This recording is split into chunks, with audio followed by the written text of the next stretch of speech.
राजकारणात कधी काय घडेल याचा नेम नाही आणि कोण कोणासोबत जाईल याचा भरवसा नाहीये असे नेहमीच घडते.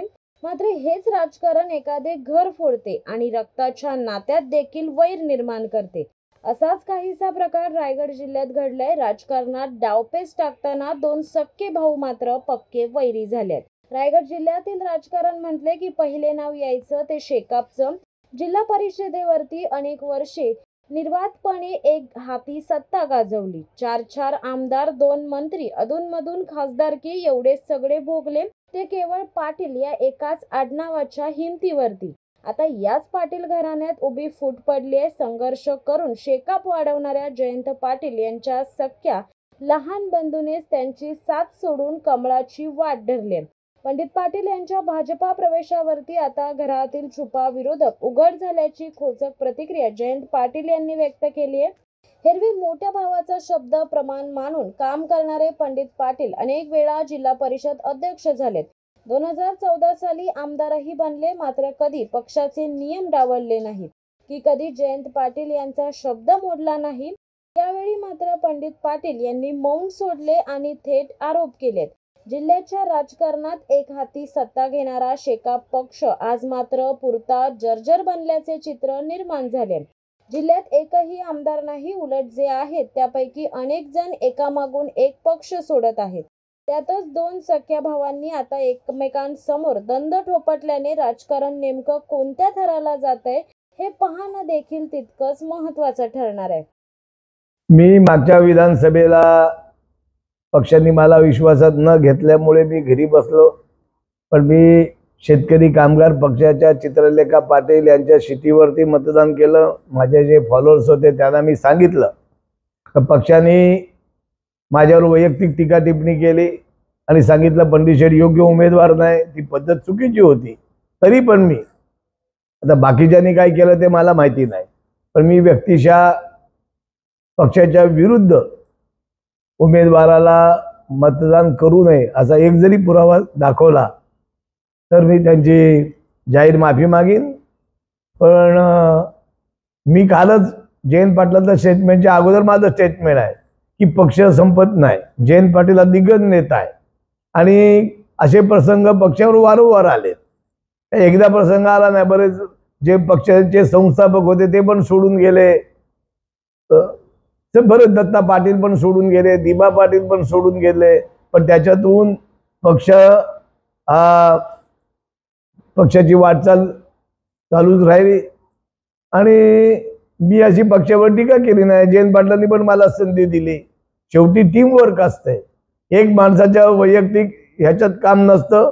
जिल्हा परिषद जेव्हा मीनाक्षीताईंचा पराभव झाला तेव्हा आम्ही शिवसेनेबरोबर आघाडी केली. त्या आघाडीला जयंत पाटील यांचे विश्वासू सहकारी द्वारकानाथ नाईक उर्फ कबन नाईक यांनी आम्हाला मेसेज सांगितला की भाईंचा विरोध आहे. पण मी विरोधी पक्ष म्हणून जिल्हा परिषदमध्ये जे कामकाज केलं त्याच्या जोरावर भरत शेठ गोगावले आहेत, आज ते मंत्री आहेत. आमची लोणावळ्याला बैठक झाली आणि खऱ्या अर्थाने त्यावेळेला 2005 या साली बाळाराम पाटील हे फक्त पनवेल एका मतदारसंघापुरतं मर्यादित होते.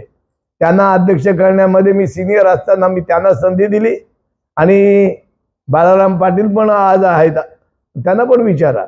आणि जिल्हा परिषदेमध्ये विरोधी पक्ष म्हणून मी एकटाच लढत होतो. माझ्याबरोबर त्यावेळेला 10 महिला होत्या.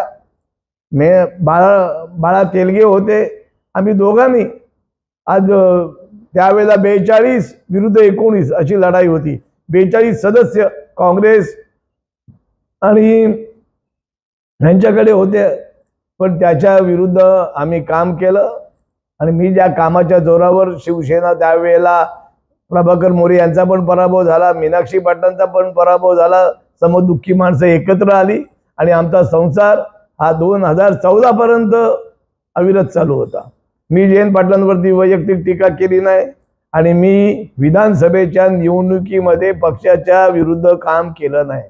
माझा आपल्या माध्यमातून पक्ष नेतृत्वाला सवाल आहे की मला विश्वासात न घ्यायचं कारण काय. मी पक्षाकडे तिकीट मागितलं असताना पक्षाच्या उमेदवार निवडीच्या वेळेला त्यांनी आम्हाला निमंत्रित केलं नाही. मला जयंत पाटील हे माझे भाऊ आहेत, पण ते एका पक्षाचे प्रमुख आहेत. पक्षाचे जे वरिष्ठ नेते आहेत जिल्ह्यातले बालाराम पाटील, जेम म्हात्रे, जाधव सर, राजू कोरडे यांना फोन लावून विचारा. आणि त्यांनी सांगितलं तुमच्या घरातला प्रश्न आहे. अरे मी घरातला नेता नाही ना, मी महाराष्ट्राचा नेता आहे. काल माझ्या पक्ष प्रवेशाने संपूर्ण महाराष्ट्रामध्ये प्रसिद्धी मिळाली आणि महाराष्ट्राचे माझे फॉलोअर्स आहेत. तरी पण माझी काही तक्रार नाही. मी काय पक्षाच्या आणि माझा गद्दारीचा विषयच नाही. कारण आस्वाद पाटील यांनी रितसर त्यांच्या जिल्हा चिटणीस मंडळात शेतकरी कामगार पक्षाचा राजीनामा दिलाय. आणि काही लोकांनी टीका केली की यांना वेटिंगवरती ठेवले होते. मी काल पण त्याचा खुलासा केला, आज परत खुलासा करतो.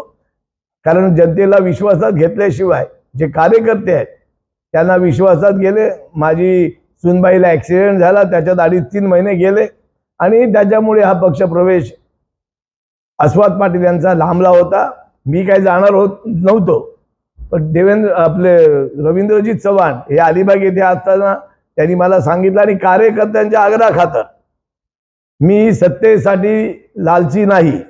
काही लोकांनी माझ्यावर टीका केली की सत्तेसाठी पक्ष बदलायचा आहे. अरे मग मला पक्ष बदलायचा असता तर मी 2019ला मला युती तिकीट देत होती. मी काय अमित शहाला भेटायला दिल्लीला गेलो नव्हतो.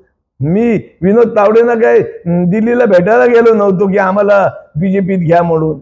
आज कार्यकर्त्यांच्या आग्रहाखातर मी ही लढाई केली आणि पंडित शेठ हा कधीच कोणावर दबाव टाकत नाही. माझ्या बरोबर काही नेते नसतील, पण जनता माझ्या बरोबर आहे. आगामी काळात ठरवली जाईल.